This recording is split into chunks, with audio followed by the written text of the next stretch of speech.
Alright, we're back again. Another repair on our truck. Today we're going to be working on the 1999 Dodge Ram 1500 rear wheel drive. We're going to be replacing the rear wheel bearings and seals. So what we're going to do is we're going to go ahead and we're going to jack it up the back of the truck. We're going to go ahead and get everything set up, and we'll be back in just a moment. Now that we have the jacks underneath the axle, we're going to go ahead and start taking off the lug nuts. You can go ahead and, if you don't have fancy power tools right now, engage your emergency brake and also chock your front wheels.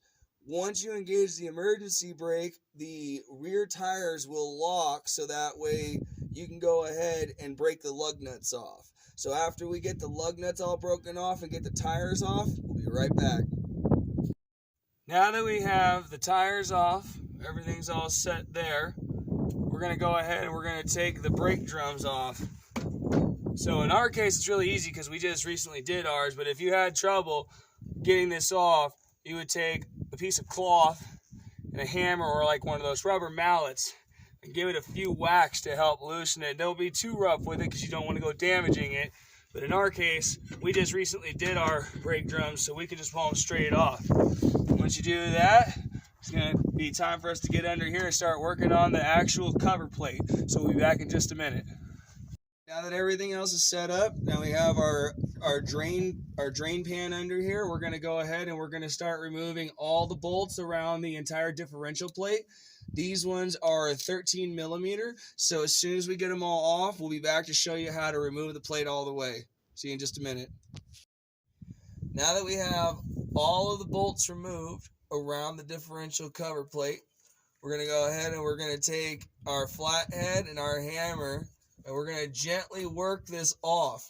As soon as we start to get it worked off, this fluid's going to come flushing out into this pan right here, and you'll want to make sure that as it starts to come off, you hold it while you finish taking it the rest of the way off, so it does not fall and get all kinds of dirt on it or fall into the oil and splash the oil everywhere. So once we get this seal busted loose and we get this plate off, we'll be right back. All right, now that we're to this point, I would like to try and explain this with as much detail and the best that I can, so that way everybody out there gets a really good understanding of how this works. Because when I was first learning about this, I had trouble understanding it. So what we're going to do at this point is we're going to be removing this. This little bolt is holding this rod in place. Now this rod, before we go taking anything off, I want to show you is this rod right here going up and down inside of all of these gears. Now there is only one side that has that bolt. As you can see on the other side here, it's just the end of the rod with no bolt itself. Now that that's been explained, once we remove this bolt right here, we're going to slide this. Once we remove the bolt, you don't want to move it after you remove this bolt, but once this bolt's removed, this rod will slide out. Once this rod slides out, you do not want to move anything at all. I'm going to move it again to show you what it will do inside based on if we did pull it out. So if this was pulled out, what happens is this rod disappears from inside the shaft. Once this rod disappears from inside the shaft, somebody can go over and assist you with pushing the axle in, which frees up this ring right here that you can see me moving. This is a C-lock ring, and it's tucked just inside the gear itself. You can see me wiggling it right here. So when the axle gets pushed in, that'll free this up. At that point, you'll hold your hand or fingers in here while the axle itself is pulled out, or the axle shaft is pulled out of the axle itself, so that these do not fall out of place. I just wanted to explain that the best I could for everybody. Now, that being said, this bolt right here is an 8 millimeter bolt. So what we're going to do is we're going to put it in a position roughly like this till it gets off. once it's off, we're gonna gently move it like this to get it in position for it to slide out. Once it slides out, do not move it at all. You will have to gently push the piece in over there to get the ring out, and you're going to want to hold your hand in here like this to keep the inner gears from falling out of place. So once we've got all that done, we'll be back to show you how we pull it out.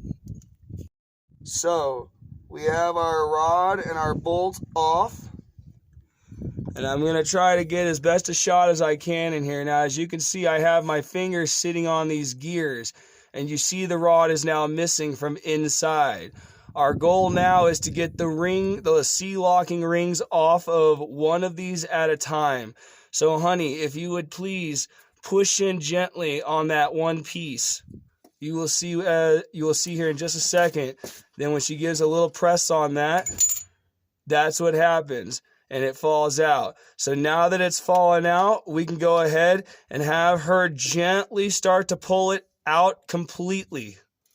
Go ahead. There we go. Nice and easy. All right, so now that this has been removed, we can go ahead and very gently move our fingers off and finish very slowly pulling the shaft out of the axle the rest of the way. This is what the ring is going to look like right here. So now that that's done, we will be back in just a minute to show you the next part. Now we have this completely removed from the axle. Now that it is removed from the axle, you can clearly see the seal right here. And then just inside, you can see the bearing itself. These are the parts that we're going to be changing today on both sides.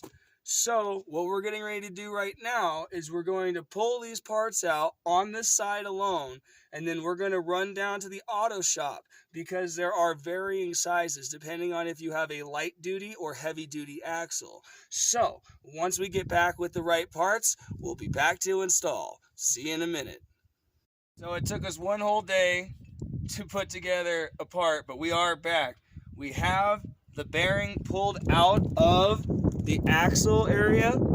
So now that it's pulled out, we can go ahead and start installing the new one. This is what we used, is a lawnmower blade, a washer, and a bearing puller, a pulley puller.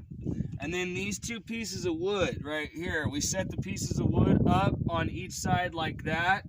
And then we had the lawnmower blade pressed against the blocks of wood, and we were turning on this, and that's what finally broke it loose.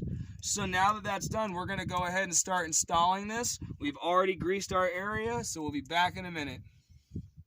All right, and we are back. We are getting ready to slide the axle back into place.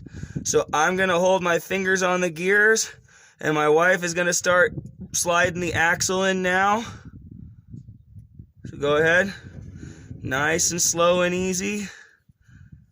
And when she gets to the end, she's going to have to wiggle it into place because there are splines that need to line up. Can be a little bit of a process. All right, so now as you can see, we have the spline lined up.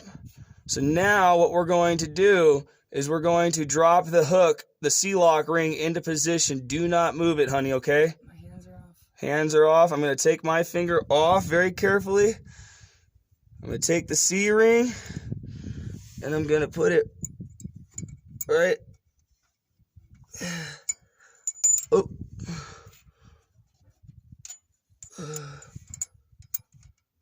Oops.